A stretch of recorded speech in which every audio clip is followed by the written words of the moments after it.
Sorry. Unlike most other people her age, Dubrovka has lived in fear for years. You couldn't walk down the street without the threat of getting robbed or even kidnapped. Kill and kidnap. Yes, yes. A daily basis. Daily basis. And every day was getting worse and worse. That's why her family fled her home country of Ecuador 3 years ago. The 20-year-old college student now has a new fear. Her family could be separated. If we came here together, we live together. Since she came as a minor, she has a special immigrant juvenile visa. Her older family members do not, and she's not alone. I feel sad because all my life I live with my dad, with my family. Antonio's father brought him to New Jersey to escape the violence in Peru. He also has a juvenile visa. When he turns 18, his father will be deported. ¿Cómo te sientes ahora? When I asked his father how he's feeling, he told me, "I'm scared they will separate me from my son because I spent my life with him." I need him, and he's my support, you know?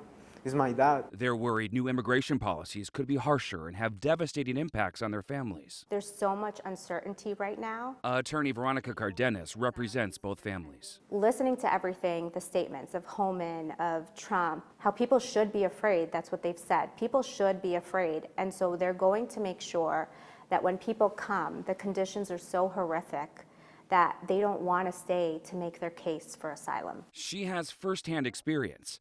Before representing immigrants, she worked as an ICE prosecutor under the last 3 presidents. Under Trump, as a trial attorney, I didn't even have to say anything. I just needed to be in that spot to show a presence of the government.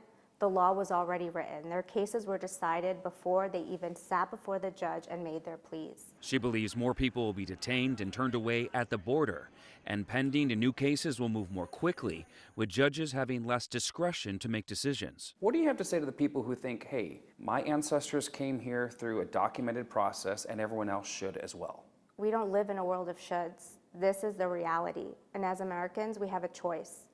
How do we want to be read in history, as a nation that follows our laws humanely, or as one that will stop at nothing to enforce it? For children like Antonio and Dubrovka, they didn't make the decision to come here. Their family members did.